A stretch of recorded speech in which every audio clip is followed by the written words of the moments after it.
Okay.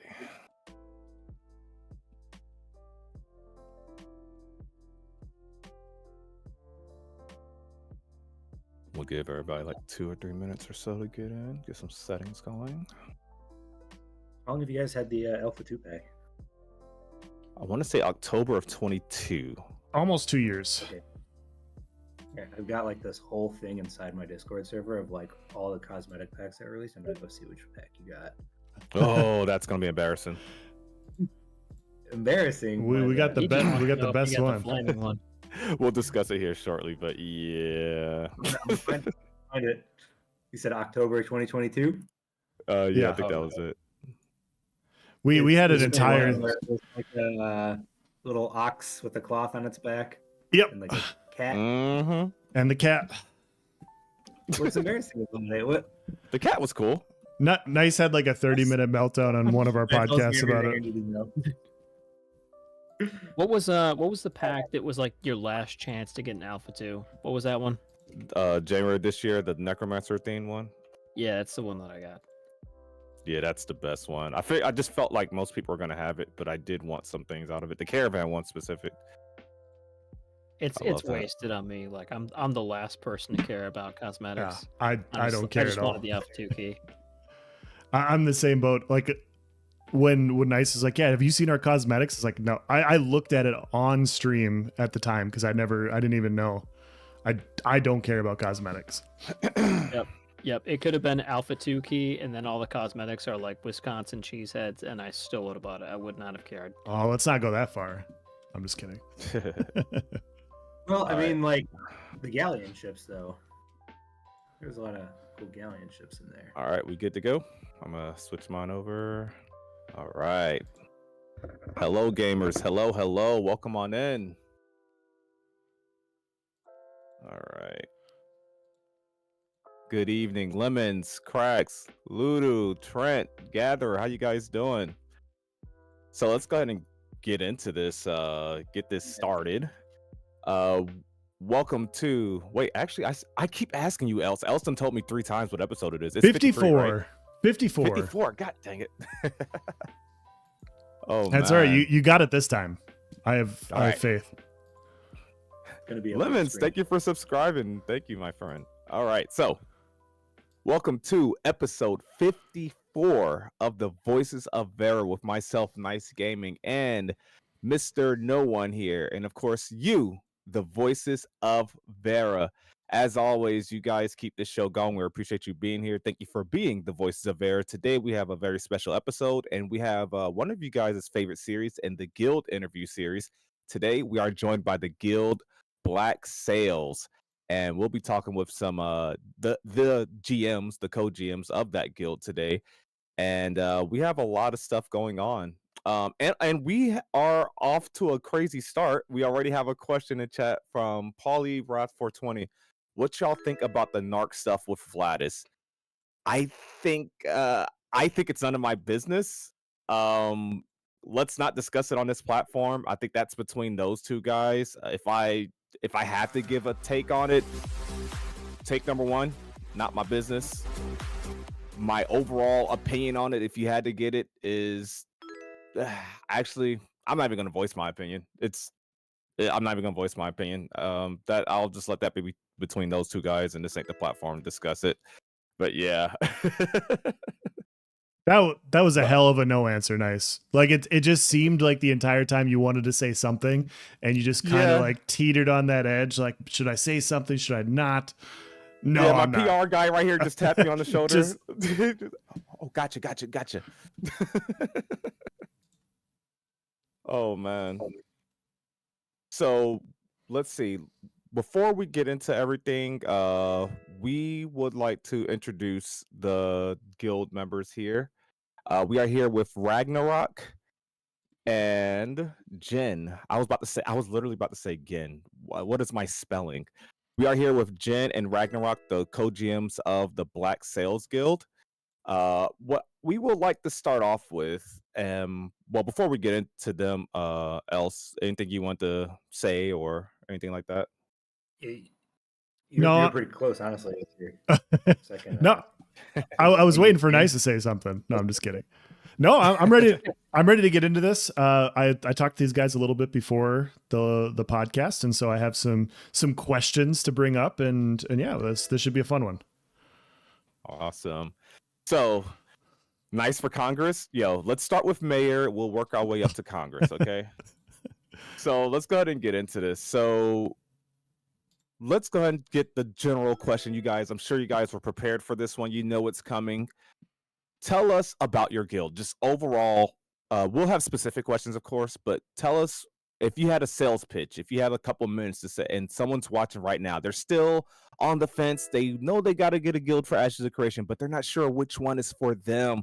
They don't know if they're PvP oriented. They don't know if they like the open seas. They don't know if they're PvE oriented. They're looking for somebody that identifies the most with them. Some good GMs, of course, and just a really good interactive guild. Pitch your guild to someone that has not heard about you guys until today. All right. We're a pirate guild. Sold. So, all right. Well, if that's not enough for you guys, then I don't know what is. Greg, why don't you start? I'll add later. Okay. So, what are we? What's Black Sails? What's the meaning of it? Like, what are we here for? So, yeah, we are a pirate guild.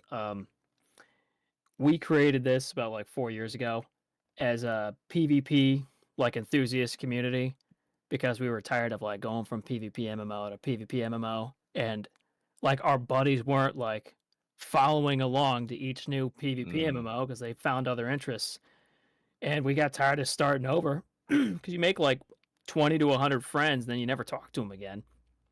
Yeah. So we decided to make our own thing, and we'd run it. We keep building it up, and it transcends each game. So when we quit playing Albion, like we transfer that community over to Ashes, and we were able to bring over like 670 people from Holy Albion. crap. Yeah, it was pretty sizable. Yeah, that was the whole point. It's just we want to keep hanging out with our buddies. Nice. That's really cool. Albion Online. I know you and I was talking about Albion for a while. Else, for those of you that don't know, Else and I, what were we playing for about a month? About a month. We did some Albion Online. I want to say that was about 2 months ago tops. I don't know. We were really wanting to get into that MMO because obviously it's one of those really good MMOs in terms of getting experience for that risk versus reward kind of style. So I thought that was a good MMO to dive in. I know you suggested that I not dive into it too hard. Yeah, Yeah, what were your reasons? The nice way of saying it is it promotes transactional relationships. Sure. Yeah. You said transactional relationships? Yeah, like whenever you make like friends with somebody, yeah, sweaty. Yeah, that's the best way. That's the non-nice way to put it, but the accurate way to put it. Just gather. Your relationship is worth a certain value to everybody, and the moment it's time to cash in, they will, and that's just how the game is because it's such a ruthless game. So that's why I was trying to steer you away from it. I was like, man, I don't think you're gonna have fun. It's really sweaty. It's all about power games and politics, and if you're just doing it casually, it might not be an enjoyable experience. So let's tie that to Ashes of Creation. Do you foresee Ashes of Creation leaning itself towards that same kind of player base, same kind of mentality, maybe even same kind of guild structure where there's a bunch of politics involved, a bunch of relationships, a bunch of things that are quite frankly designed for conflict? 100%. Go ahead, you got it, Jen. Yeah, I got this. So like I guess I'll kind of answer that question as well. I'll just talk about the guild just briefly. So we basically started the guild about 4 years ago, and we played Alpha 1 for a while, and then there was nothing. It's been almost 3 years, so like we got to do something in the meantime to build up the guild, and we wanted to come back to Albion. So and the reason for that was essentially because Albion was probably one of the most hardest games that we could come across and play, and it would really, I guess, bring the guild through an inferno because of how difficult the game is. and that's basically why we chose Albion. Sure. No, that makes complete sense because I mean, we didn't get too far into it. I think I played maybe 3 weeks of Albion. I do plan on going back to it, but like we talked about earlier, Elden Ring DLC kind of occupied my time, and so I'm taking a break for that. But I really enjoy the cutthroat nature of the game personally. I like that, even though I'm not good. But yeah, I can totally see how people trying stuff out, like cutting your teeth into something that's as cutthroat as that has, gear score and all these other things attached to it, and a lot of hours worth of work to buy this stuff all of a sudden just gets dropped down the drain. It can be frustrating for people. So I totally get that. But yeah, I do absolutely see how that game is a good prerequisite, I guess, for Ashes. It builds the right mentality and the kind of players that we're looking for. Because like, sure, in Ashes, like you got ESO players, you got World of Warcraft players. Like, you might not get kind of someone who fits what we're kind of looking for, and then Albion, those are the only people. So it's just like you literally can't find the wrong mentality there. Yeah, you got to be kind of stubborn. Nice. Yeah, it was special, really that's for sure.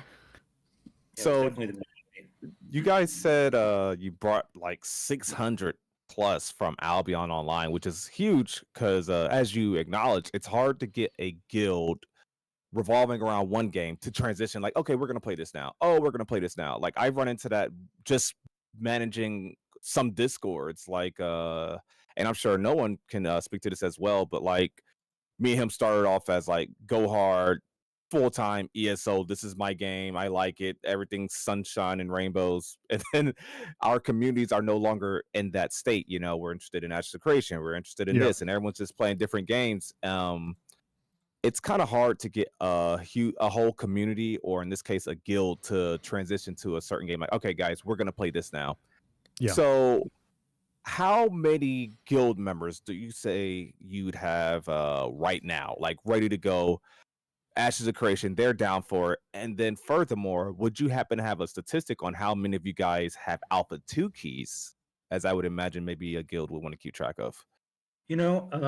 So really, like, I would say we probably had like maybe 150 to 200 people that kind of have been trickling in from Ashes of Creation over like a long period of time.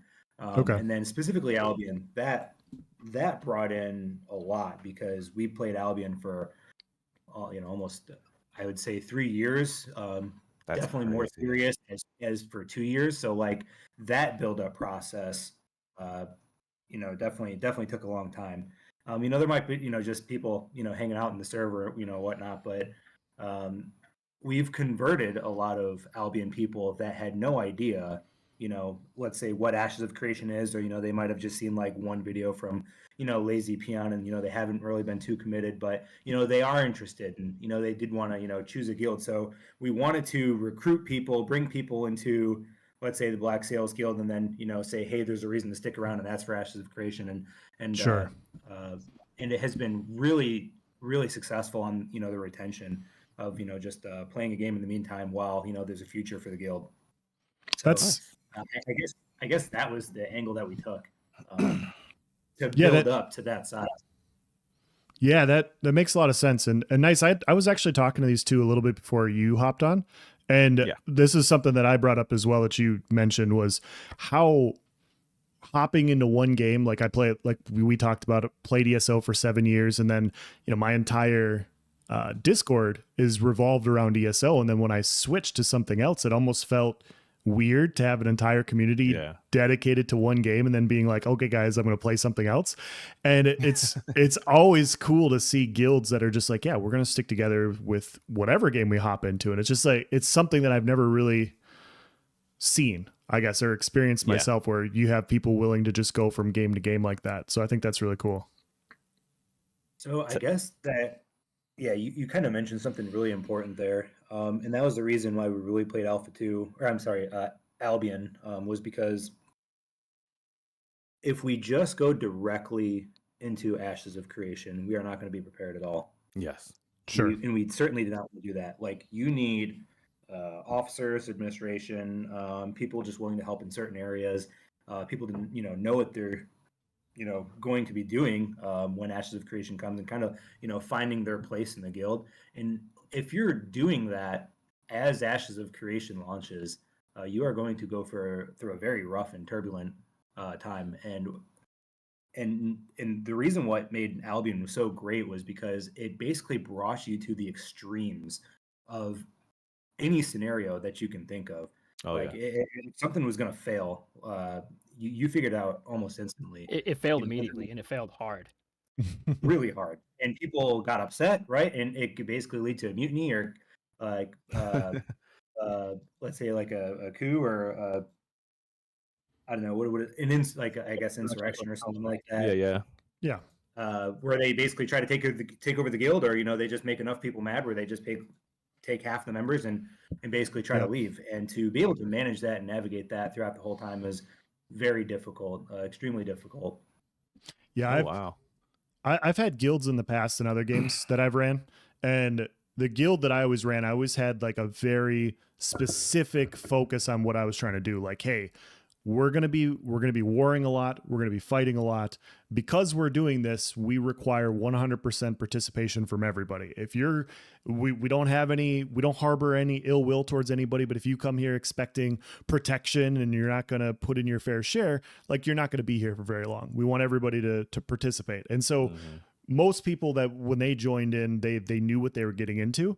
And what I always noticed from the outside looking in is a lot of like social guilds. They're like, yeah, we'll bring in everybody. We're gonna bring in you. We're gonna bring in you, and they bring in everybody, and everything's fine when everything's going well. But the minute a war happens, the minute any sort of drama happens where they're getting attacked by another guild, you all of a sudden see all of this infighting where they're like exactly what you're talking about, where people take sides, they make choices and end up separating, and all of a sudden this big guild that looked really powerful fractures off into 3 different guilds. Have you guys experienced that, or have you guys seen what I'm talking about when I'm So yes, well, We've seen it. yes and no, because what I would say is that we've tried to keep the culture uniform to where it's more kind of like, let's say, PvP minded, red lifestyle minded, corruption, more minded, to where it's not, let's say, like a mixed culture clash of,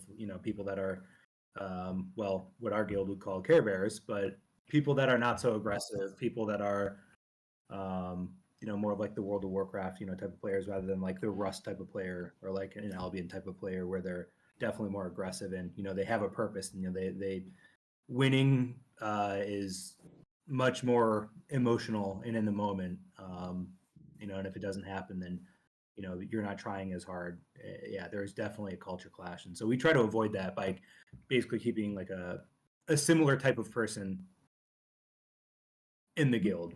Avoid that. Nice. To expand on that, like, have we seen it? Like, man, even some of the most powerful guilds in Albion, like, it's almost like clockwork. After they reach like their greatest achievement, like from the outside looking in, you think these guys are invincible, but like the Yeah. second you peek behind the curtain, like these people are so angry. These people are at each other's throats, and like the second they get that little season ribbon and they don't have like they get a break from working with each other, whole thing just crumbles. Yep. Like that's That's a lot to manage. yeah. The reason why we were a little more resistant to that is because I intentionally slowed our growth by like not taking on like the super talented but like highly volatile personalities.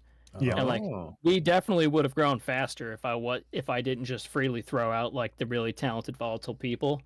But because of that, like generally like the lifespan of guilds and like full loot PvP games is like probably like 3 to 4 months, and like we went on for just shy of 3 years because of that. And Yep. it was just I was cool with just a flat 20% growth every 3 month season, and by the end like we were a gold guild, which is top 100 in Albion terms. Nice. So let me expand on that. So you talked about recruiting there. What is your recruiting style per se? Like what separates you? No, it don't have to be what separates you, but this game is not out yet. Does a lot of guilds, they're relying on Discord, Reddit, forums, whatever sources of media that they can do or get to in order to acquire more members. how are you guys recruiting, and what is your recruiting requirements? Like, how do you get someone to want to sign up to the Black Sales Guild? See, it's just consistency, and honestly, our message, and I guess our theme, it kind of speaks for itself. And if you go through the other recruiting, posts that are in, let's say, like the AOC, server, Yeah. uh, there's a lot of them just all kind of saying the same message, like PVX Guild, right? We do it all, like Yeah. what is that, semi-hardcore casual or something like that. And so then, like, when you come across to our post, Black Sales, we're going to be in the sea. We're going to be on a, let's say, like a coastal node. We're going to do military, and we're basically going to be, do pirate, like stuff.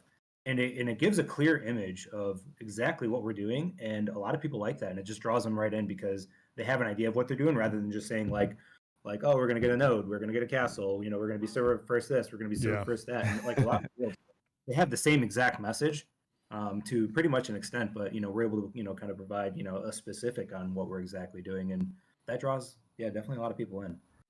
Okay. I got a question. Sorry, just a little off topic. Are you guys vying for that node in the middle of the sea? Are we gonna have beef here? We could be, or we could not be. Okay, fair enough. Nothing's off the table. Okay, fair enough. Okay. Yeah, could be or could not be.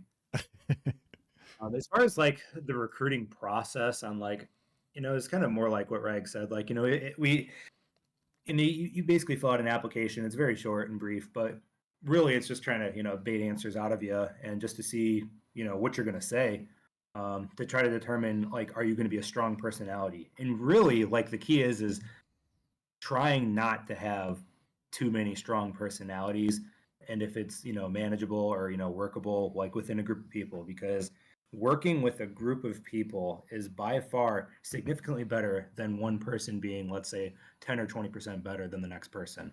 Yep. Like, even though like that one individual, like let's say they're a super good top tier player, which is valuable, but like if their personalities aren't good, I'm not going to lose 40 people just because of the way you talk to people. Like, Yeah. that is not a good trade. So I found I found Jen's recent recruitment post in the Ashes of Creation Discord. Else, I don't know if you want to find that. But usually I would put this challenge on the guests, but I think we should all share in this embarrassment. So and hear me out. Hear where I'm going with this. hear me out where I'm going with this. So go in the AOC Discord, just type Black Sales, and you'll find Jen's post. We got it pulled up here on stream.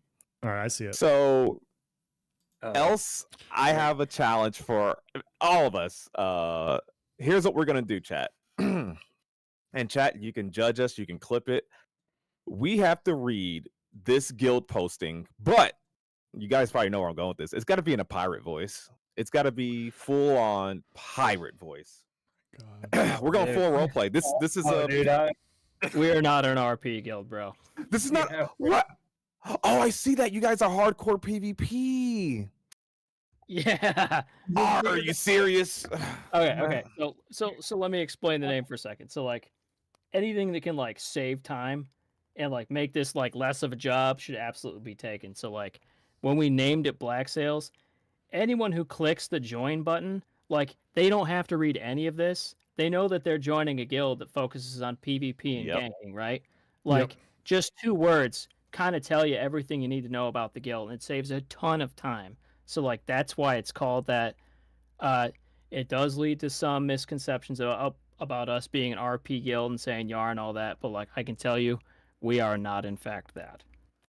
Let me tell you how we arrived to the pirate theme. So ultimately, like when we were creating the guild about 4 years ago, we're trying to come up with what it is that we're exactly going to do. And the idea and the strategy was, okay, we want to play corrupted, right? We kind of want to do like an Albion style thing where, like let's say like a RuneScape, wilderness type of thing where, you can play kind of corrupted.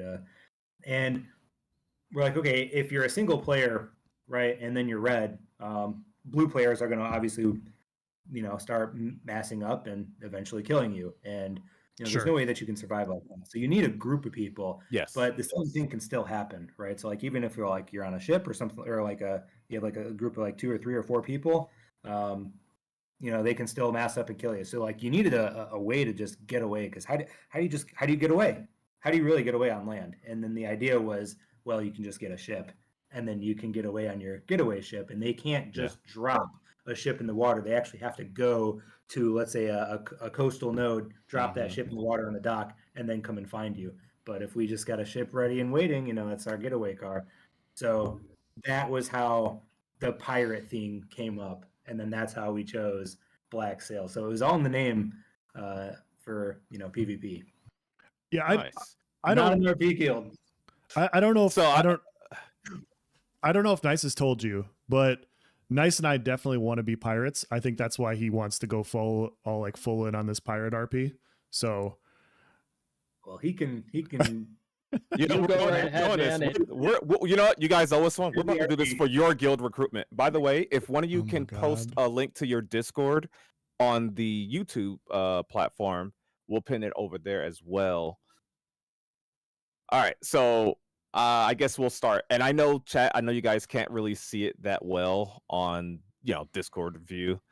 Oh, that's a good question. Thank you for the follow, AV Gaming. Before we do that, Gibu says, did they talk about Arcade experience as a pirate? Did you guys do Arcade? That seems like one of the best MMOs for Oh, that's a good point. pirate experience. a No, number of because our. Oh, go we ahead. have quite a few of our officers who did that.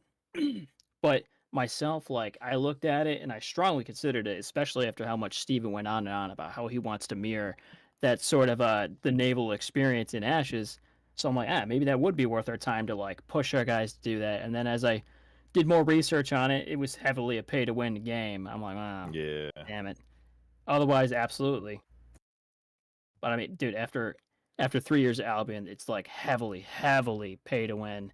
I was like, I'm not doing Sea of Thieves. Oh, dude, absolutely, I love Sea of Thieves. But Nice. that's That was like the next that's one I not was gonna ask. inclusive. That's not inclusive of like all the people we have. Yeah. I can play it sometimes, but I'm excluding a lot of people when I do. Sure. Yeah, we hear legendary stories of how good Arcade was before it went full pay to win. I missed the boat, man. I see what Man. you did there. Mhm. So, all right. So, else, I'll do the very top. We're going to do a recruitment for the Black Sales Guild, a hardcore PvP. I noticed you guys have corrupt in your title. That's interesting. So can't you see how like we just draw some attention just based off of these? Yeah. That's smart. Everyone else keeps it pretty generic, like, oh yeah, we're the good guys. You There's know, only one kind of guy we want. there you go. Okay. So pirate, hardcore PvP, corrupt, very minimal role play. We'll join you guys for one day at sea so we can be the affirmative action for our peers, Oh, if gee. you will.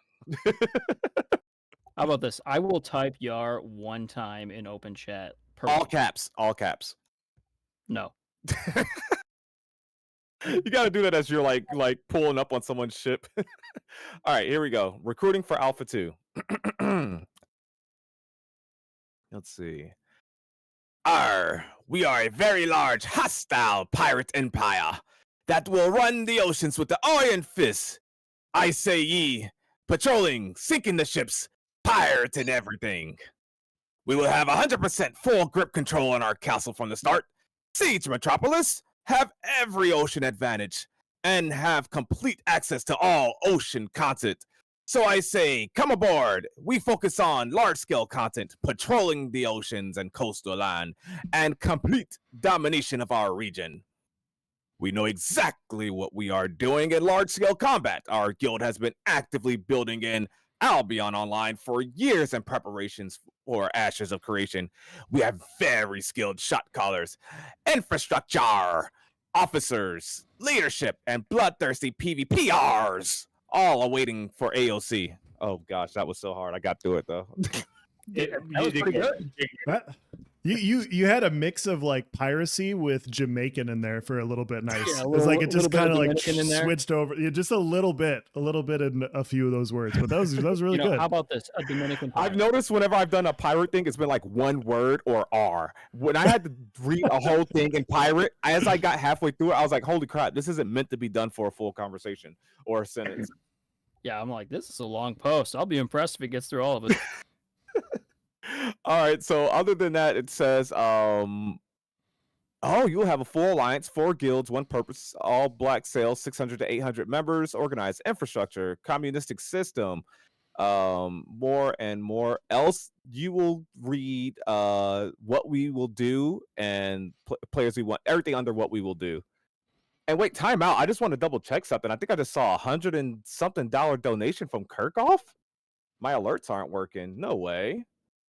No way Kirk came through like that. Is that true, chat? Yes. Wow. 102 dono from Kirk. Let's go. What up, my friend? Thank What's you. up, Kirk? Holy crap. Kirk's in the building. Ready See, and Kirk willing. likes There the it pirate is. RP. That was for you, Kirk. Kirk got turned on by my pirate voice. And he just made it rain. He gave me all the booty. He donated all the Speaking of booty, all the Packers treasure. fans. Oh my god. Thank you, dude. Let's go. Okay. I'm not going to read any of the chat comments from when I was doing that voice, by the way. I refuse. Dude, they're all compliments. Oh, they are? That's not Yeah, bad. you're big news. Oh, Yeah, okay. they're not bad. I trick him into reading. It's all insults. Okay. You did good. All right, else. What we will do. What I we gotta- will I gotta do. say, Oh, go ahead. I gotta say, so like on that, right where it says we'll be the full alliance, and it says 600 to 800 people. So it used to just say just 800 people, Mhm. and like when we had just like 50 people like in our Discord server, the amount of shit that we got and shit talking towards us for the longest time I could see that. was pretty funny, honestly, until we started playing Albion 2 or Albion, and then now our Discord server size is 670, and I think the insults have stopped coming, haven't they, Greg? Pretty much. Nice. Kind of a accomplishment there. Just happy people are stopping shit talking. Hey, the shit talking is just beginning, I'm sure. Oh, it is. Oh, drama and Ashes of Creation? Is that what we're talking about? Oh, we'll get to that. Yeah. You asked a question earlier that like we're gonna circle back to because I liked it so much about like the hostile kind of mentalities about guild versus guild. Is that gonna transfer? yeah. Do I think that's gonna transfer from like Albion or Arcade or Eve like into Ashes? And- Nice. Oh, yes. Like just someone who's more involved in those communities, like all those kinds of guys are watching this game and like they're not really in the Ashes Discord yet because like Ashes really hasn't been like toting like heavy PvP content in terms of like their releases when they're doing these dev things. But they're watching, man, and there's like millions of these like really over the top hostile players that haven't really had like a huge intersection point with like ESO, World of Warcraft kind of players, and it's going to be a huge culture clash for, I would say, the first 6 months of the game is going to be super volatile. Yeah. I When Sorry. they find Ashes. I just got a $50 donation from Kirk, so thank you so much, Kirk. Let's really go. appreciate it. So thank you, Kirk. I'm sorry. I just wanted to briefly mention that. But yes, thank you, Kirk. Go continue with what you were saying. Oh yeah, just saying like there is like a huge population of like these really hostile types of gamers that you generally don't see interact with people who like they prefer raiding, they prefer PvE sort of content. And like sometimes these guys will intersect a little bit, but I think Ash is going to be like the largest intersection of these two gigantic communities Yes. of players. And man, it's going to be a real culture shock for a lot of people. Like I think just the habit of you can't do raids without having a couple scouts like watching and not participating in the raid at all, that's going to have to become common practice, and that's going to be something people aren't used to. Yeah. True. Just the PvP lifestyle. Yeah. You gotta watch, otherwise you'll lose everything. Kirk just sent another $50 dono. Thank you, Kirk. Jesus. Kirk going crazy. Thank you, Kirk. No, I completely agree with you guys. And I briefly mentioned it in the last video that I did, and it was way at the end. But I wanted to get your guys' opinion on this since we're already kind of talking about it. But sometimes when I have conversations on the forum, sometimes when I have conversations in Discord, you get like, we're in just such a small portion of what this game is going to be that it feels like sometimes we're just like people just are like, yeah, this is what everybody likes. And it's like, guys, I don't think you realize that this is just a fraction of what this game is, because there's so many people that are excited about a game like this that aren't paying attention to it. Like you said, because it's not out yet. Like, okay, well, tell me when the game's out and I'll absolutely play it. Like, I want a PvP. I want to do this. I want to do this. And so like when the Alpha 2 doors open, we know that there's going to be 100,000 plus players coming. We know that when the betas come out, there's going to be more people coming for that. We know when the game goes live, there's going to be more people coming for that. And I really think people don't realize like the actual interest in a game, like what the interest in a game like this is. Because you often see like people like, you need to make this more like World of Warcraft. You need to give us instance PvE servers. You need to do this. And it's like, guys, there's over 100,000 people signed up for Alpha 2 knowing exactly what this game's about. Like, you're right. Come on. We'll be fine. That was one of the reasons why we started building the guild like 4 years ago, is because we wanted to be ready, when Ashes launches. And so I've been saying this over time too. So like, Alpha 1, when that comes out, we're going to recruit a whole bunch of players. Alpha 2 comes out, recruit a whole bunch of players, and it's just going to get more and more crazy. So like when the game actually launches, like our guild is actually going to be really nicely sized, and so will everybody's. Like all the guilds that you see right now that are posting, let's say their recruitment posts and all these, everything's just going to fill up just almost instantaneously, just by the amount of players that are just going to flow into this game. And then not only that, other guilds will be coming to Ashes of Creation. Numerous amounts of guilds will be coming. Yeah, guilds that's not even like actively recruiting and on the scene and showing face in the community right now. They're just gonna come over from there, like, oh hey guys, this game's coming out, or hey guys, this game just came out. Let's all go try that. Yeah, we'll see small guilds, good-sized guilds, and massive guilds. I'm sure there's gonna be massive guilds that are coming. All right, we are not letting him off the hook. Go ahead and go ahead and scene. You snuck onto my plan here. Okay. Sorry, I'm trying to channel the SpongeBob pirate voice. Give me a minute. Okay. Oh, we doing the RP? I guess so. I guess we're back. You to know, this, he can't help himself. He wouldn't let us go forward and just forget about this. I wasn't trying to change the subject or anything, but what we will do: engage in large-scale city and castle sieges. Everything necessary, PVX, raid to gain power on and off the ocean. Intelligent utilization of corruption system. Patrolling oceans to attack naval caravans and ships. Explore and experience ocean content, overflowing your treasure chest full of gold. Dominate regions for best farming locations. Mandatory resource quotas. That was good. That was good. That was really good. Yes, he truly is an RPer. If you guys have not already, now's a good time. Make sure you guys are following, subscribe. Really appreciate the support. They're working hard for that follow, man. Else just got it, you guys. Holy crap. How was that? No, seriously, was that okay? Okay. No, that was really good. We're still trying to audition to Intrepid to get our voices on the game somehow. So like every once in a while we have to throw this in. We take our voice acting very seriously. What, you get like $1.50 for every YAR? Oh yeah, surely. No, this is not my guild, Laughable. This is the Black Sales Guild that we're interviewing. Yeah, it's his guild. Yeah, he's joined. He said he's going to join. So, you said you want to circle back to a topic of guild conflict or something like that. So, like, just outside of like the basic tactic of like you can't do raids without a scout, which is going to be like, it's going to be a huge change of practice because like that's one person not doing damage, that's one person who might not be healing or tanking or what have you, and you have to convince them to do nothing for 2 hours, it's gonna be that's gonna be a huge adjustment, and that's considered basic practice amongst like full loop PvP MMOs. Mm.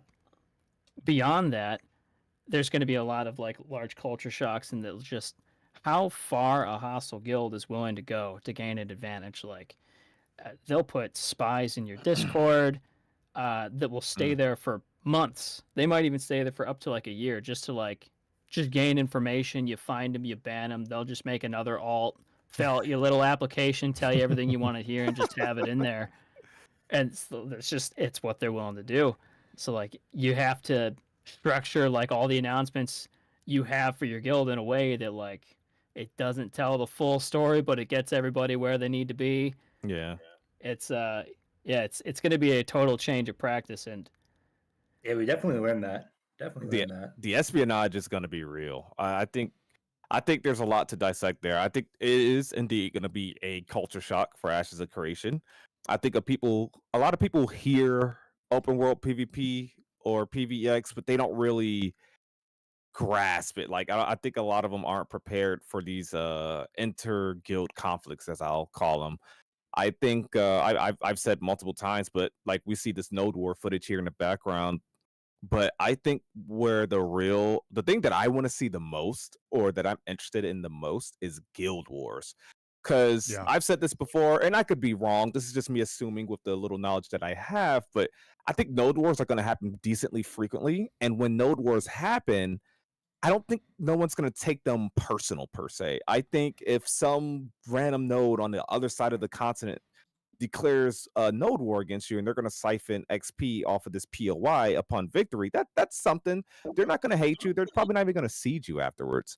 I think the guild wars, when those are declared, there's a reason. Like, I think it's personal. You ganked the wrong caravan. You held up the wrong dungeon. Your guild leader talked the wrong smack. The black sails set up a whole what do you call those blockades on the ocean, so you couldn't get any resources back, or you couldn't get out to that world boss out on the ocean. And it really sparks a conflict, and then you start getting this espionage where you got these spies in the guild. You start getting this beef in Discord, this beef that's on Reddit. Everyone's hearing about it in zone chat or whatever is the equivalent, and there's going to be a lot. How much you guys being a pirate guild mainly focused on the open seas where there is no corruption, is just free for all PvP, so you're going to be attacking a lot of people without consequence. You're going to interrupt and disrupt a lot of guilds and just a lot of players in general. How do you guys plan on handling conflict? Like, what if I'm not going to use a specific guild name so I don't start anything, but you don't want to create drama? No, we don't do none of that here. Okay. What's a big PvP guild name? Dunir. The hugest PvP guild for Ashes of Creation, known as Jealousies. Like Jealousius or something like that.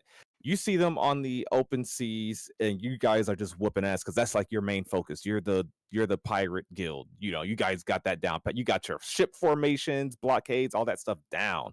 And you guys are causing conflict. You then get into like a little dispute or beef with this guild. How you guys plan on really, I don't know, going about that when it starts getting personal? I'm not talking like over personal, like outside of the game stuff. I'm talking about just in general. Like there's just beef. Well, I mean, it'll be personal. It might be personal for them, but like, I mean, we've fought so many people that we had like no qualms against whatsoever. It's just like you're on that POI and we want that POI. So like, I'm certain at the beginning when people aren't used to like such hostile interactions being normal, there's going to be people who take offense to like their caravans getting whacked. But like, I can tell you on our end, like we will feel nothing. It's gameplay to us. Nice. Yeah, that's good. Definitely hardened us for sure with these experiences. Like we've had so many run-ins with other guilds that like it ain't anything personal. It's just there's a resource there. We want it. You want it. And in this case on the sea, you are the resource, and it's going to be us taking your stuff. Like I've had plenty of experiences. Sorry, Jen, go ahead. Yeah, I was finishing up. It's going to feel bad basically for the other party. So like there's going to be hard feelings, and probably some guilds are going to try to take action against us, and we welcome it because we want the content for sure. Nice. Sure. Else, do you foresee some guilds? Because I don't think it's a fun topic of this conversation to guess if players are going to take it personal. I think we all know players are going to. Some players may take some caravan runs personal, like they worked hard all day and you robbed that caravan, or you PK them open world and they got to respawn way back over here. I think that's going to happen. That's nothing rare in video games. But I think a guild taking something personal, like, hey, you didn't just attack this person. You three Black Sail members didn't gank this two guys running this caravan. It was Black Sails ganked this guild. It's not looked at as like, oh, just fair game. It's like your guild ganked my guild. Do you foresee guilds taking things too personal, like as a sign of a guild v guild thing, instead of just looking at Ashes as a, hey, this was just us, taking the opportunity for PvP, and that's what happened? Or do you think drama's going to incite from the smallest of interactions? You know what? I would say mostly no. Just typically, like if you have, let's say, a nap of some sort with some guild, and then that kind of starts to create some hairy situations. Like I've seen that happen before. We really don't do naps, but I would say most of the time no. What would you say, Rag? In terms of like it creating like a guild versus a guild feud, I mean, I can see it for like a larger guild that isn't used to that kind of dynamic, where another Yeah. guild just so indifferently takes away like just hours, maybe even days worth of work with like total completely out no remorse whatsoever. Like obviously they're gonna take. I could see them taking offense to that like at first, and then like it's gonna happen to those guilds so many times, not just from us, just from like anybody where yeah, you took the shortest trade route possible, where there's a ton of people who see you along the way and can report what you're doing. Like you're just gonna get whacked so many times trying to be like so super time efficient. Eventually, it's not even gonna be personal about which guild did it. It was just we were dumb for going this route. I so Yeah, you'll I've definitely be. go ahead. Oh no! I wasn't gonna really say much there. I was just gonna say you'll definitely be desensitized to just this type of gameplay after a while. It'll feel less and less personal. Yeah, for the guilds that like do take it super personal, like my mindset is like that's not gonna last forever, and like if they Yeah. just can't get over it, that's a guild that's not gonna be here in 6 months. Like they're gonna have to get over it, or it's gonna burn them so bad that that guild's gonna fall apart, and in 6 months I won't give a shit whether or not they like me because they won't exist.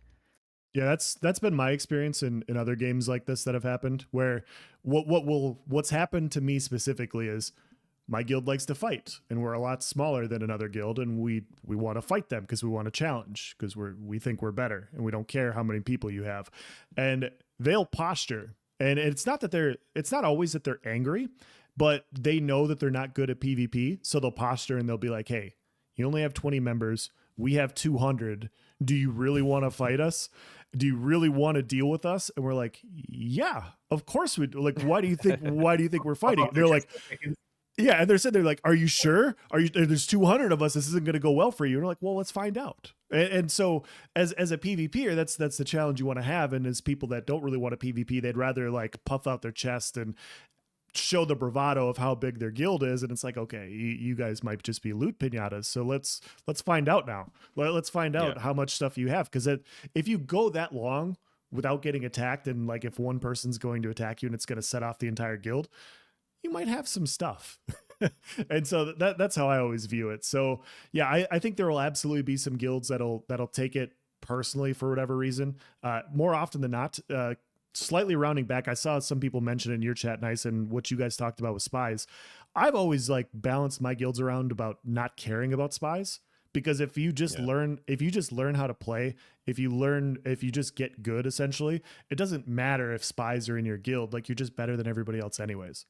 Yeah. And so like, you can know where we're at. What you're gonna do when you get there, though. Yeah, like, oh no, you're gonna come over here and you're gonna fight me how I want? Okay, like, cool. That sounds awesome. Like, I could have just told you. You just had to ask. So that's how I've always approached it.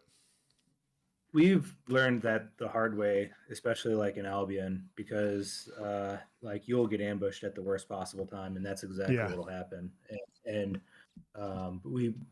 we've had several instances where we like worried about someone in comms like that kind of knew like what exactly was going on, but like you'll be doing like a world boss or something like that, or let's say some sort of raid, or you're preparing to get some sort of point of interest on the map or something like that, and then as you're doing it, as you're engaging something, then you get engaged at that moment, at the perfect moment, and it'll happen, and then you will start to care. You will. Sure. Every plan's great until the first shot is fired. True. Okay, so I want to switch gears, kind of switch gears. Corruption. I want to get you guys' thoughts on the corruption side of Ashes of Creation. And I saw earlier that you guys had corrupted or something like that in your guild description. Do you guys plan on going corrupted a lot, ganking random groups or players, holding down a dungeon, killing players that are competing for that resource? How like do you see yourself as the bad guy in some instances? Not that it's personal, but like, hey, we're going to be killing people, we're going to hold down this area, you're going to be paying a toll to cross this bridge, etc., etc. Like, how competitive hardcore of a PvP guild do you foresee yourself on land or offline? Uh, So go ahead, Jen. You got it.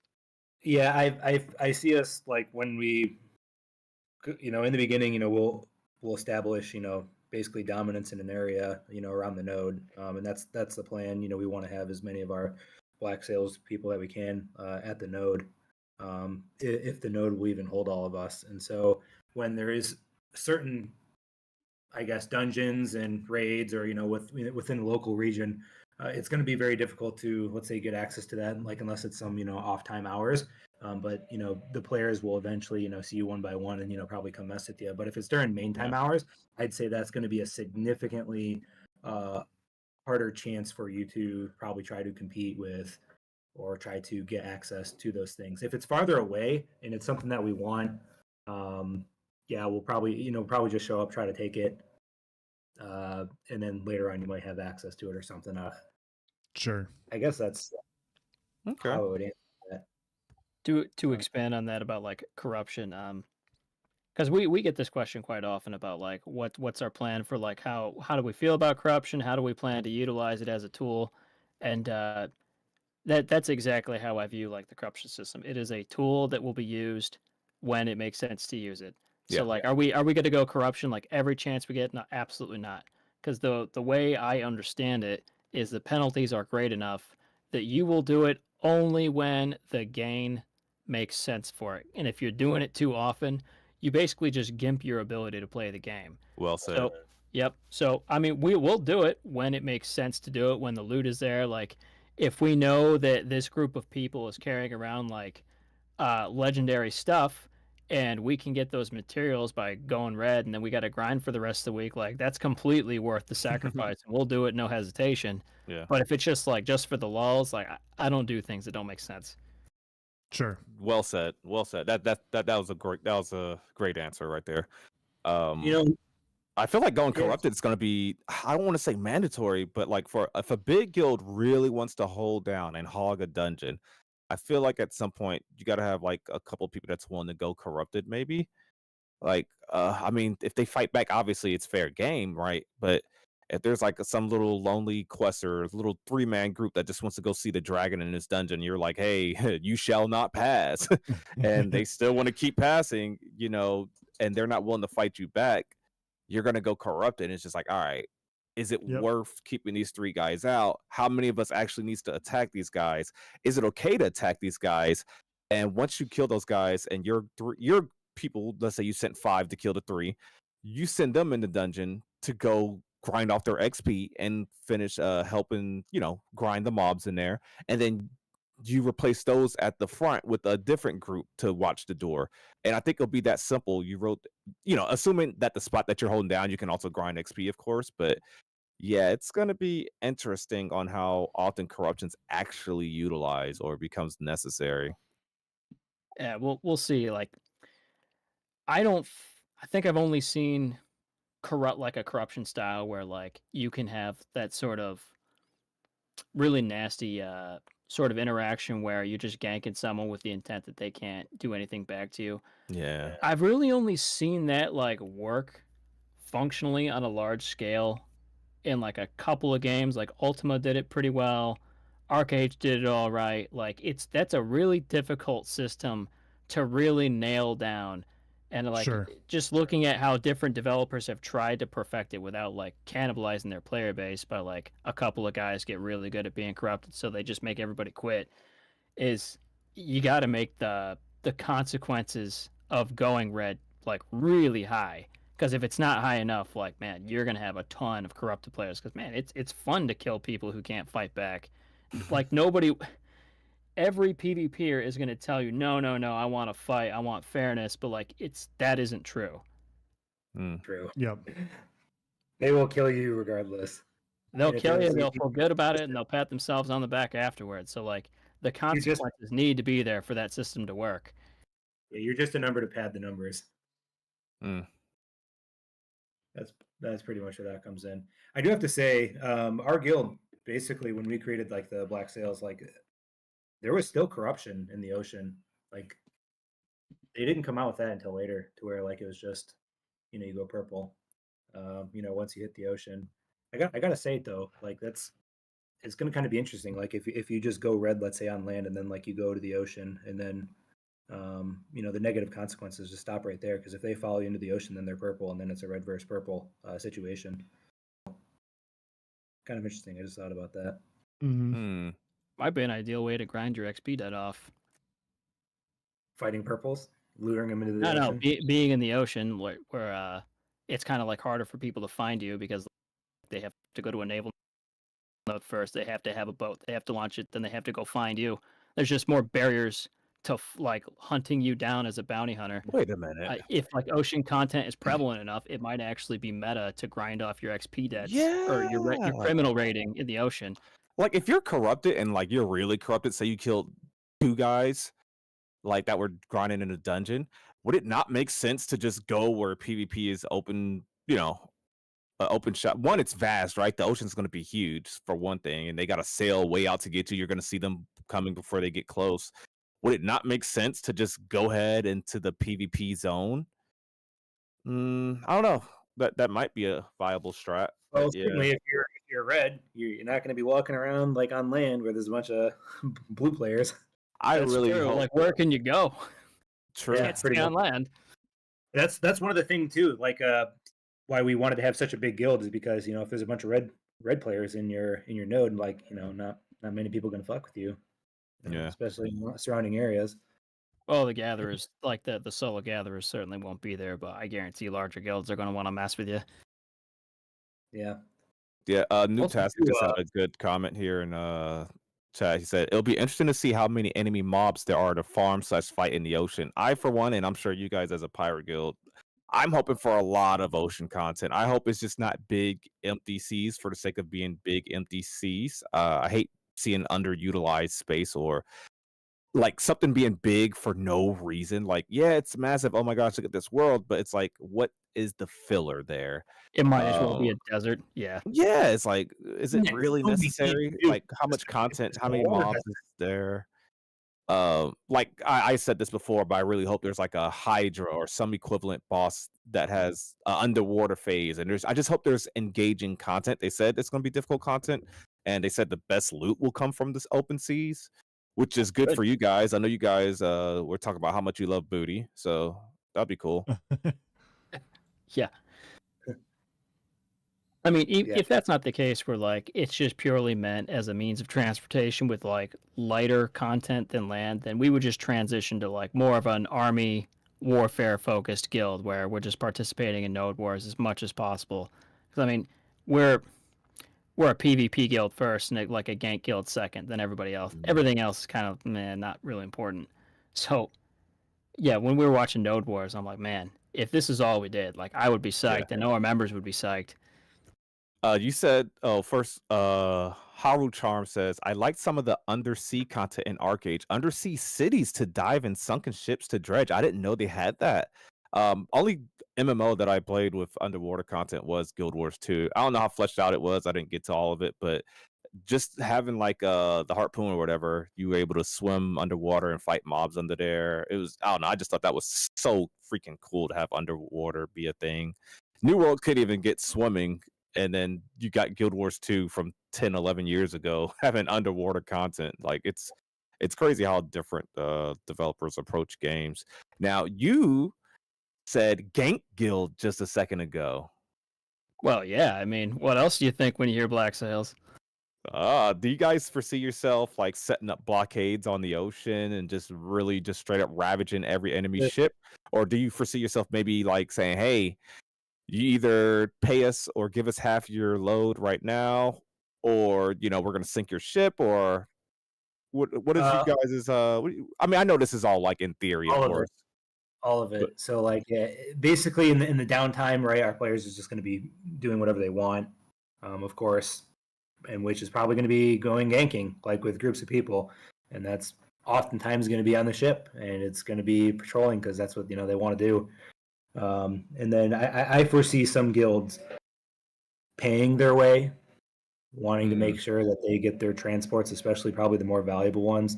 And if someone tips us off or notifies us, they're certainly not going to be happy about that. Though people might just pay us off. I see that happening a lot.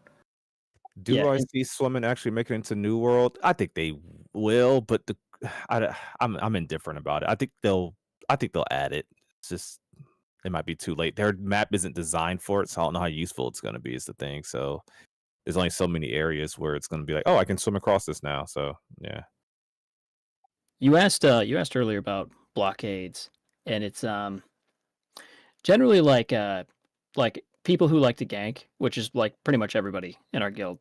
We're lazy, so like when we're selecting like where we want to like shut down a shipment, we're just going to find whatever is the most time efficient, highest profit trade route, and we're just going to wait there. And Wow. the way that merchant players are, like even the fact that I just said that like live and people heard me say it, like people are so programmed to be efficient with their time that they're going to take the risk anyway because they're just like, well, I mean, my buddy made it yesterday, and like it could be really well known that we're there every day, Yeah. and like someone who's really confident, but like I do this all the time, and they don't really like calculate their total landed expenses for like how often they die along the way, and they're actually at a net loss. So they'll hear that and they'll take the risk, and yeah, like it could be super well known we're in the most traveled trade routes, and people will just do it anyway, man. Did your guild try New World at all? We Didn't had a hear lot of anything. players play New World. Yeah, we did. Personally, I didn't. I don't think Greg, you didn't either, did you? No, I do a lot of research about a game before I try it, and I looked at it and I'm like, that doesn't sound so good. Like I was Man. actually surprised you were bringing it up because I'm like, dude, didn't they switch to like a single player game or something? Oh my gosh, yeah. Is that real or is that some rumor? Nah, they just have horrible marketing. It's crazy. Someone asked in chat, or somebody said in chat, I mean, New World is dying. So like, it's crazy. Their 24-hour peak is, and I'm going somewhere. I'm going to tie this into Ashes in a second, but their 24-hour peak is 4,300. I made a prediction a long time ago. I got a lot of flack from my New World is Dead video, and it's just only died since and proved me right like twice. But their 24-hour peak, I said I could foresee their 24-hour peak getting under 5K. It is on track to hit under 4K. It's only been at most at one time. There's only been 4,367 people playing simultaneously, and that's across multiple servers. Of course. They're actually getting comparable to Mortal Online 2. I'm actually searched that really quick. But play the that reason game? oh no, I didn't know. I played it for But a couple hours. I couldn't get it working properly. It's even more hostile than Albion, man. but this brings me to the topic of retention. Do you foresee your guild like hitting Alpha 2 with the ground running, like going ahead and like taking it super serious? Like, even though it's the alpha test, there may be wipes eventually and stuff like that. Do you foresee you guys using Alpha 2 as a learning ground, or are you guys going to pretty much hold things back until launch? Or like, what is your plan for Alpha 2? And a follow up to that, if you want to I'm really address this, is do you foresee a fall off, like people not staying for a long time because it's an alpha test and run out of content? Yes, certainly to the second one. I do see that there's going to be some fall off. It just depends on how well Alpha 2 just keeps people's attention. I think Alpha 2 compared to Alpha 1 had some serious fall off because like there was a lot of rubber banding within the first 2 to 3 days and server instability, and like people just weren't able to play, or let's say they had to do like a reset, and that discouraged a lot of people right off the bat. Like, and they didn't even play for like the rest of the 3 weeks. So I think this time around, it'll be significantly better than Alpha 1. I think Alpha 2 will certainly keep a lot more interest. I think there's probably going to be a lot more content than Alpha 1. And I played for like 3 or 4 weeks straight off of Alpha 1. So, and I'm like a one-trick pony. Like I just like to play one game and that's it. So I feel that. I think, there's going to be a lot to do in Alpha 2, I think. A lot more, certainly. But I'm really glad that you circled back and asked about what is it? Is it retention? Is that what it was? Yeah. He was asking about basically like how hard are we going to go? Are we going to do it are we going to be there taking notes? Are we going to there like playing it like this is it and we're going all out? That was his question. Yeah. I have to recollect my thoughts on that. Jeff, why don't you talk on that, Greg? Sure. So I'm going to approach this like we're just here to have fun. We're just taking notes. We're not going all out. Because Steven, like if you've paid attention to what Steven has said, he's given disclaimer after disclaimer about Alpha 2. Like it's a test, not a game. It's a test, not a game. I think I've heard him say that like 3 times just over the last 6 months. So like I am going into this with the expectations of like this is not a complete game. There's some cool features there, but this is not enough to like go all out and build a guild. You may be able to bring a guild in, but it's not enough to build anything with. That's my mentality here. So I am just here to learn the mechanics, get our members familiar with it, have some fun, not go too serious because I don't want to burn people out on a game that's just like not quite there yet. Sure. Okay. That's exactly where I'm at too. Like I'm there to approach Alpha 2 to test the things that they want us to test, provide feedback on the things they want feedback for. And then when I've done that, I want to figure out the combat. I want to figure out the systems. I want to figure out the archetypes. Like I'll spend months doing that myself. Yes. I know for a fact. Yeah. So I'll have one note to the side. I'll be taking notes on pretty much everything. Like, okay, how does this system work? What's the level up options? Man, I really hope that we can learn more about the guild leveling options because like you see the kind of scale that like we're trying to build here. Like when we carry over to Ashes, and it's pretty difficult to make decisions when we don't even know like what the guild level of options are. Like if the perks are really strong, guilds are going to be smaller. If the perks are pretty weak, like you're going to see a lot of Zergs. It's kind of like hard to decide like what we're going to do until we know more about how that system works. I hope that's really an Alpha 2. Yeah, I hope that guild system, the guild perks is online. I hope the guild wars are online in Alpha 2. There's so much that we don't know what's going to be available at Alpha 2 launch. I'm not saying anything has to be available during Alpha 2 launch, but it would be nice to know. I will say, I do think a lot of guilds are going to go crazy on Alpha 2, even though it's a test, even though it's like, maybe it should just be about fun, at least for the first week. I think there's going to be comps. I think people are going to be like, all right, group A needs 2 tanks and this is, we need 3 bards per group, this flank. And, I need everybody at this world boss at 6:00 PM or you're getting kicked. Like, I think some guilds that claim to be hardcore are going to go that hard for Alpha 2. You know what? Not even being funny. I bet some are going to do it for the spot test. I think some people are going to do it for the spot test that's coming up. I think people are going to take it that serious. Like if they're that competitive, like I think some people are really that competitive of a guild. As a guild, I guess I would say, like we've gone through a lot of like the growing pains already. So I'm sure for a lot of guilds, they're going to use it as a bonding experience, a way to kind of get people positioned and kind of go hard and kind of learn about each other. We've already gone through like a lot of that. So I think for us, it's going to be certainly a tool to just keep the I guess, attention and interest in the guild going, because I mean, when you have this number of people, like you kind of worry about just retention of your overall, number of members in the guild. Sure. I'll definitely use it as much as possible just to keep as many people as we can, just to keep playing the game and learning what we can and just enjoying the time, really. Yeah, Jamation from chat said the exact same thing. He goes, it'll be a good time to get people familiar with each other, their play styles too.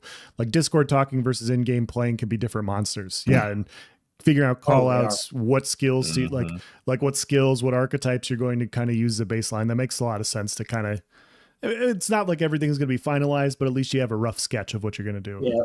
Yeah. We'll probably continuing adding on to that, because like we have like a really nice core foundation to the guild that has been forged literally through Albion.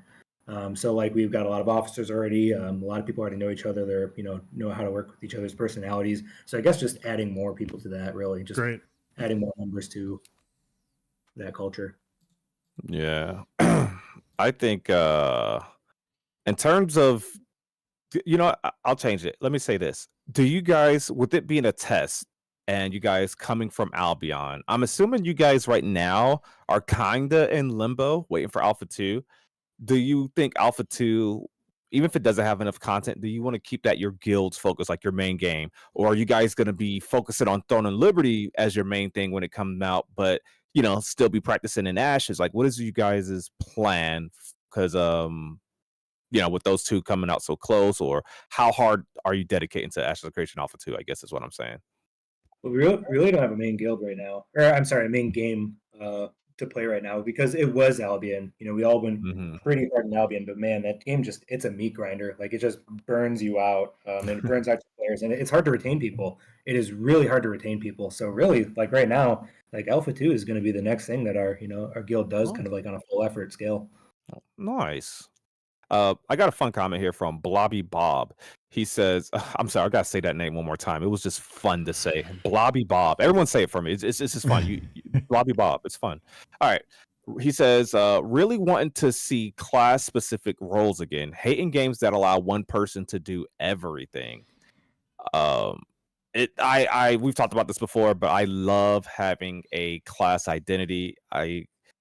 I don't like being able to do everything, although it does feel cool, and it makes what I'm interested in easier, which is like 1vx or outnumbered PvP, being able to heal myself, being tanky while still doing damage. All that stuff is fine and dandy.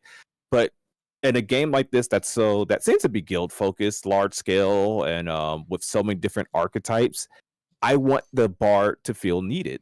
I want the cleric to feel needed, or else you're just not going to be healing up. I know on Albion, what little bit I did play of the arenas, I know if there wasn't a heal, or if we had a bad healer in the arenas, oh, you felt it. Like team with the team with the good healer won typically. If you had a bad healer, there was no coming back, and you couldn't heal yourself no matter how good you were doing. If you don't have heals, man, it was gross. So I want to see the clerics have value. Else, I know we've talked about this on stream a lot, but we play ESO where me and you, we'll group up together and we could wipe out an 8-man. Me and you are throwing each other heals or just healing ourselves, and we're just turning and burning on them. It's going to be very different with this. We're like, okay, do we have a cleric in group? Do we have a bard to cleanse these dots off us, et cetera, et cetera. So yeah. Yeah, healing in a PV, like a large scale PvP setting, it's tough. I've done it. I know Jin here's done it, and like I think most of our officers have done it at least like probably 20 times each. And it's like the PvP healer is usually like has usually some of the best awareness out of like everybody you bring to the field. Oh yeah. Like the damage dealers have to have great awareness because they're usually really squishy and they got to know when to pop their abilities. But like the healer, like they have to know like when someone's coming at them, when gankers are trying to pick them off in the back. They got to know when people are about to take damage, so they have to be predictive, which is like most PvPers, like they're chasing that dopamine hit, so like not really predictive gameplay. So like healing in a PvP setting is super tough. So we got plenty of those guys that have just been tested in such a challenging environment, and I respect anyone who does heal main in a PvP MMO. It's tough. I would say it's one of the more difficult roles to do. And you're gonna get focused out. you're once the they're used to it. someone who does heal in a PvP MMO, they're just used to it and they know what to do Mhm. because that's all they do. They get focused over and over and over again. Yep. Yep. A good shot Right. caller is going to identify that cleric on the enemy team. Like, all right, before we continue this like constant back and forth, we need to get rid of that cleric over there. And that's just a good shot call to do. Something I want to say, how do I word this properly? Copium Clink says good healers make a huge difference. Yeah. I'm personally combat healer. That's what it is, Phantom X. I personally plan on more than likely. I could end up as a fighter tank, but 9 times out of 10, chat, I think I'm going to be a tank fighter simply because I like tanking in PvE. I like being a beefy boy in PvP while still having damage. So I'm going to need a good healer. Bloody Bob, thank you for subscribing. I'm gonna need a good healer in my ranks because I'm gonna be wanting to be tanky, and a good tank with a good healer, especially if that tank knows how to do damage and properly tank damage away from you, give you the healer damage shields. That's gonna be lethal. Get me a good bard, a good cleric. And then maybe we have like Else as a rogue or a fighter to be straight up DPS, be evasive, etc. Like I think group comps for small scale and Ashes, although I do predict it being a large scale / Zergy game, I think a good little 8-man is gonna be fun. I think it's gonna be fun. I think so An too. 8-man will be like great in these big battles if there's damage escalation where like your abilities do more damage the more players they hit. And love that. I sincerely hope that they have something like that. Otherwise, like Yeah. we have a lot of people, but man, I don't want the game to be a Zerg fest. Like Mhm. I want every interaction to be dangerous. So like those, like I've seen those games where they have like a good anti-Zerg mechanic where like 8 guys can be really dangerous, and like those guys are legendary because whenever they approach like a group of 50 and they see those names, like those 50 people are scared. I want that. It was funny. I did a solo stream, I think last week, and someone in chat was just saying nerf AoEs and Ashes, even though the game ain't came out yet. I was like, what are you talking AoEs are about? weak. What are they talking about? Yeah, and don't get me wrong, I don't think AoE should hit. Obviously, we all don't think AoE should hit the same damage as a single target ability, right? That's where they differentiate. You sacrifice some damage to hit multiple people. I want scaling AoEs that like the more people you hit with it, like you just said, the more people you hit with it, the more it does damage. I want a way to punish people stacking near each other. I want a way to punish people like zerging, and I want to be able to have an outnumbered PvP I agree with that, yeah. skill. Yep. I want to see bombers. I want to see Dude, I want to bombers, see dude. bombers too. Yeah. I gotta say, I want them to have that. you're gonna it's to hit AoEs on let's say a number of like let's say 5 to 6 people. It's actually probably more difficult than you think that is, because most people don't just naturally stack up unless they're going through some sort of choke. So like there needs to be some sort of other ability for the setup to like let's say draw people in. Like during Alpha 1, I think they had like the black hole, and actually during the pretest, like it was a black hole that like sucked you in just like immediately to the center.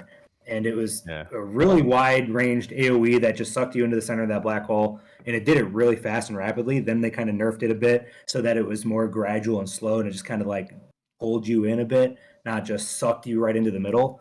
But if there's going to need to be mechanics like that, because otherwise people aren't just going to stack up. So like if they do though, and then they do the damage scaling, like that is going to be some sick shit. If you can have some serious AoEs. Yeah, that's always been like one of my complaints about some games I've played in the past, where they don't get the AoE versus single target skills done right, where single targets should hit very hard on one person. Sometimes there have been a few patches I've played where AoE skills, like one specific one, hits as hard as a single target ability, and it's just it's brainless. Like let's just be honest, what it is. Like you just spin in a circle, and everybody in your area like takes a shit ton of damage. It's like, dude, my fucking 5-year-old can do that. It's fine, like versus one person. And so the way I've always wanted to see it is I've always wanted to see all AoEs have that escalating damage. But if you're going off, like facing off against 1 or 2 people, it should do very minimal damage. And that's always been my perspective. Like, if you want to kill one person as one person, you should have single target skills and abilities. If you want to go into a bombing perspective, if you want to do these, the tools should absolutely exist, because that's how I've always found, like, games that have had big guilds and big zergs, like, that's been a good way to combat them. That, hey, like, you can't just win by having a ton of people. And so having both those and having that disparity between the two, like, of single target and AoE skills, I think is very important. Yeah. Someone asked in chat, and yeah, I will clarify. I do want uncapped AoEs. Like, I don't want your AoE to do less damage because it hit more people. 100%. If they want to incorporate some coding to where it doesn't work on PvE ads, so grinding doesn't get mindless, then I'm all for it. While you were talking, I was trying to find an old clip on my channel, and actually here, chat, I'll make sure you guys can see it. I was trying to find a clip of me using Dark Convergence else.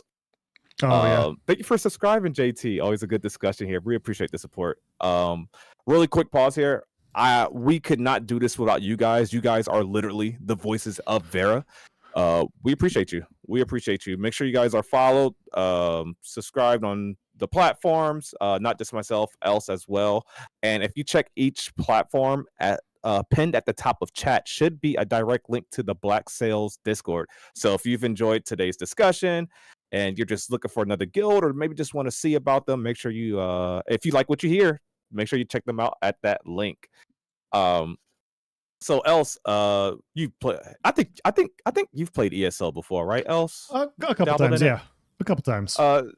So we've talked about this set on game. We've talked about this set on stream before, but it was a set that essentially you dropped like you were talking about, like a black hole, and then it sucked everybody into the center. Then it just lined up for a great burst, right? I could not find a clip of me using it on my channel. I got a lot, but here, let me share my screen really quick. So here's a situation. It's just me. I got everybody with a red icon on screen is an enemy. So 1, 2, 3, 4, 5. You sharing your screen in Discord? What's Oh happening? no, I just got it on my stream right now. If you want to pull it up. He isn't on Twitch right now. But so if you guys see the situation, I know it's low quality right now. It's a really old video, but each one of these guys are enemies. I'm literally solo. This is 1, 2, 3, 4, 5, 6 people on screen. I'm like low health, fighting for my life. You see, I'm backed into this corner. These guys got me backed into a corner, and then just one good AoE, one good turn and burn. Look, I have 0 stam. Just one good turn and burn. Boom, they're done. They're done. That's what Else and I like to do. Just straight 1vx turn to fight, clean up this guy. They're done. And you just bask in the glory. And you can't do situations like that. You can't do situations like this without good AoE scaling. Or if you nerf AoE scaling, you need to have some sort of way to punish large groups. I'm not saying one person should be the superhero. We want to see group play. We want to need a bard. There's another example. We want to need a bard. We want to need a cleric. We want all that. But there should be some ways to scale or to punish groups in a sense. So yeah. Just throwing bodies at the problem isn't always like the meta solution. Exactly. Even though we have like 670 people, like we don't want to do that. That is not enjoyable experience at all. Because then it's just a numbers game. Then I'm not talking tactics with guys. I'm just doing a roster of like, did you show up? Did you not show up? Then I'm doing attendance like we're in fucking school. Like I don't want a guild lead like that. That's no fun at all. Yeah. Well, and I think that's something Steven's brought up as well, is the how they're trying to figure it out is by just having really high time to kill. And that's, in your Q&A that you did with them, Nice, they brought that up. They're like, yeah, if you have really a high time to kill, small groups that coordinate bursts in a very small window have a chance to wipe out large groups of people because there's so much damage.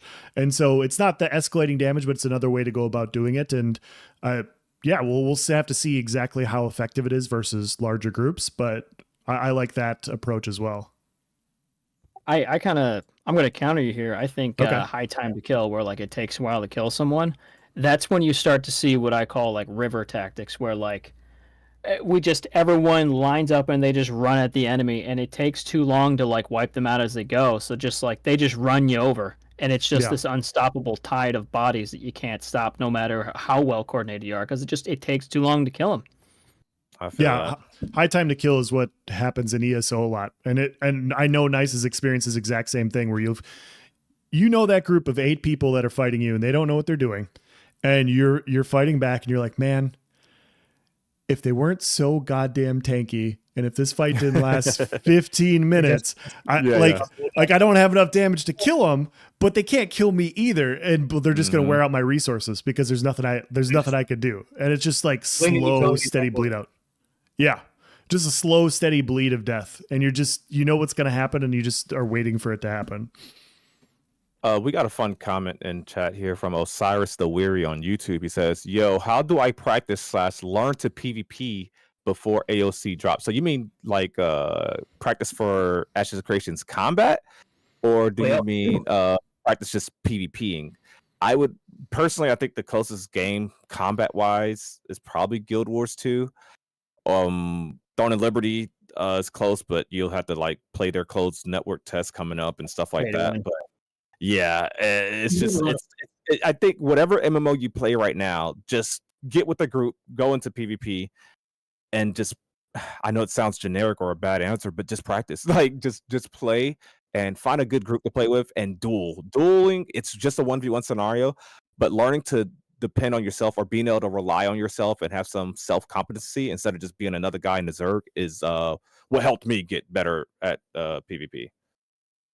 A lot of PvP games, from my experience, are like very, like the skills and abilities are different, and you're going to have to learn burst combinations and everything, but the mental awareness you'll need, the coordination you'll need, that all transfers. Like all that transfers. So whether you play Guild Wars, New World, World of Warcraft, Throne and Liberty, or even, an ARPG like New World, I already said that, but I just wanted to make that dig. But regardless, like, yeah, whatever PvP game you pick, like you're just learning to PvP will adapt, and then you just have to figure out the skills and abilities and class you're going to use when you get into Ashes of Creation. Yes. And the way I would kind of chime in on that is so what kind of PvP is Ashes, right? It's open world sandbox that means it's your PvP experiences are dynamic. So like look for games that emulate that. So yeah. Albion Online is a good one. Like every PvP experience is completely, you have no idea how many people are coming at you. Nothing is staged. It's always, you don't know what's 2 screens away from you until it's right on top of you. Yeah. I would definitely steer you towards more non-staged PvP side of sort of games because it's totally different how you play when things are dynamic, because now you can't go out there assuming it's going to be a fair fight. Like there's a very good chance that whatever encounter you have is going to be so incredibly one-sided that you were foolish to be there in the first place, and you needed to take steps to ensure that you even knew what kind of opposition you were going to encounter before you even showed up. And that's like totally different from arena style sorts of PvP, where you go in there with like some semblance of fairness right out of the get-go, and like the idea of like scouting and gathering intel is completely foreign. You don't have to do that, so nobody does, and that's a skill of its own. Like we had in Albion, like we had assigned scouts, and like these were pretty good people. Like we didn't give scout to anybody. It's a difficult role to do well, to just constantly be like shouting out like good information, because in a dynamic PvP situation where everything's uncertain, people are always shouting out whatever they think is important. Most of it ain't. So I would as you get better, you learn what's important when to keep your yap shut. But I would gravitate towards more dynamic styles of PvP. Anything arena style probably ain't going to help you as much in Ashes. I mean, I could be wrong. Yeah. No, I agree. Cyrus says, "Thank you guys. So I'll put myself in bad situations and get the mother effing gains." So somebody said, Noobtastic said, "Mobility is key in PvP. So whatever lets you practice that." I mean, Nice was known for 1vx in New World, and even as a tank, he was always moving. Very, very good comment. Not just because you compliment me. Oh, I love what he said. But no, what you said there is so important. Mobility, no matter what your role is. There's some things that's like, I don't want to say common sense, but there's some things that work in like every game, right? Else, I think you would agree, a lot of outnumbered PvP or 1vx skills from ESO obviously transfer to New World. 100%. Speed, common sense things that you guys don't need to hear from us. Line of sight, obviously. If they don't have a line of sight on you, unless it's that one mage ability in Ashes of Creation that curves around walls, if they don't have a line of sight on you, you're safe. They can't damage you. You're outnumbered. You need to minimize the amount of people that can damage you at that moment. Timing your potions, timing your buffs, your heals, everything like that is it's almost, and obviously cooldowns and stuff, but it's almost applicable to every kind of game or PvP. There's some things that just, there's just line of sight and mobility is something that even works in first person shooters. I mean, that's just gaming 101. So yeah. I agree I've got another piece of advice from too. Go ahead. So like positioning is a really big key. So like you sometimes like you won't even get to play your character, very well because, well, I mean, you're just dying all the time just because you don't know positioning. And I would probably encourage you to play some sort of MOBA of some type, to where like you just get punished consistently nonstop. Like the moment you go out of position too much, like you're just gonna die instantaneously. Don't overextend. Right. Yeah. So if you play like, let's say 200, 300, 400 games, or like, let's say 1,000 games of like, let's say some sort of MOBA, like that is going to significantly teach you positioning, and that'll help you in open world. When it comes to Ashes of Creation, it has significantly helped me in Albion in the open world because you learn positioning. Because let me tell you, the moment that you stepped out of position, or you got too far, or you got too close, like, bam, you're just 30 people dead. on you. Yeah, 30 people on you. And if you're leading a group of people and you're a shot caller and you, let's say, get the group out of position, everybody's dead. And they're all blaming you. They are all blaming you. It's funny because I want to piggyback off that because like Nice and I have come from ESO and New World. We got an Albion, not good Albion players by any means, but we hopped into arenas and we're immediately competing at that level because we understand positioning. Like I'm there, light armor with a fire staff. I know my ass needs to be in the back. Like I know I got to be in the back just dishing out damage. Nice a tank, nice in the front. And so it was just one of those situations where it's like, yeah, well, I understand my positioning. I've played classes like this, and that immediately transfers to a game like Albion where positioning is king. What I would also say, I agree with everything you guys said. The last thing I would say is exactly what sorry, I forget which one of you guys said it, but you're talking about a more static game. Put yourself through the toughest situation possible. And your point for the arenas is very well said. I always start, like, anytime I start off with a game, I start off with dueling to figure out the skills and like get the muscle memory down.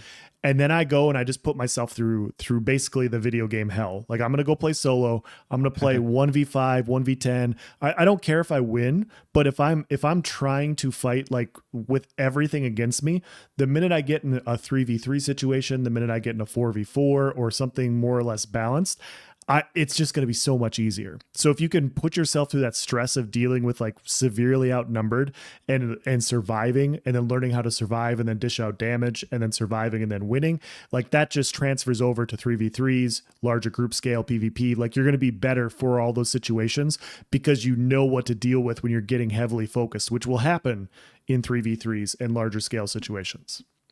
Yes. Yep. Laughable says this month is dragging. Yeah, I think it's gonna be a big month though. I think we got a lot of stuff coming. We got a lot of stuff coming this month, and spot testing soon. So hopefully everything leaks from that. I also want to say one more thing on top of that, because what he said did trigger this thought.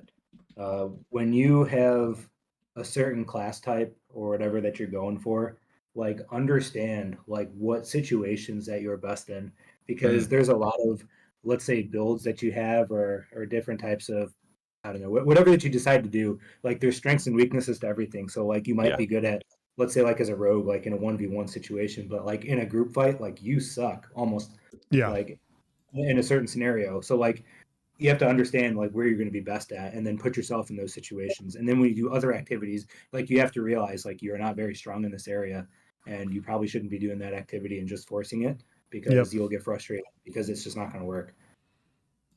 True. Yep, I agree. Yep.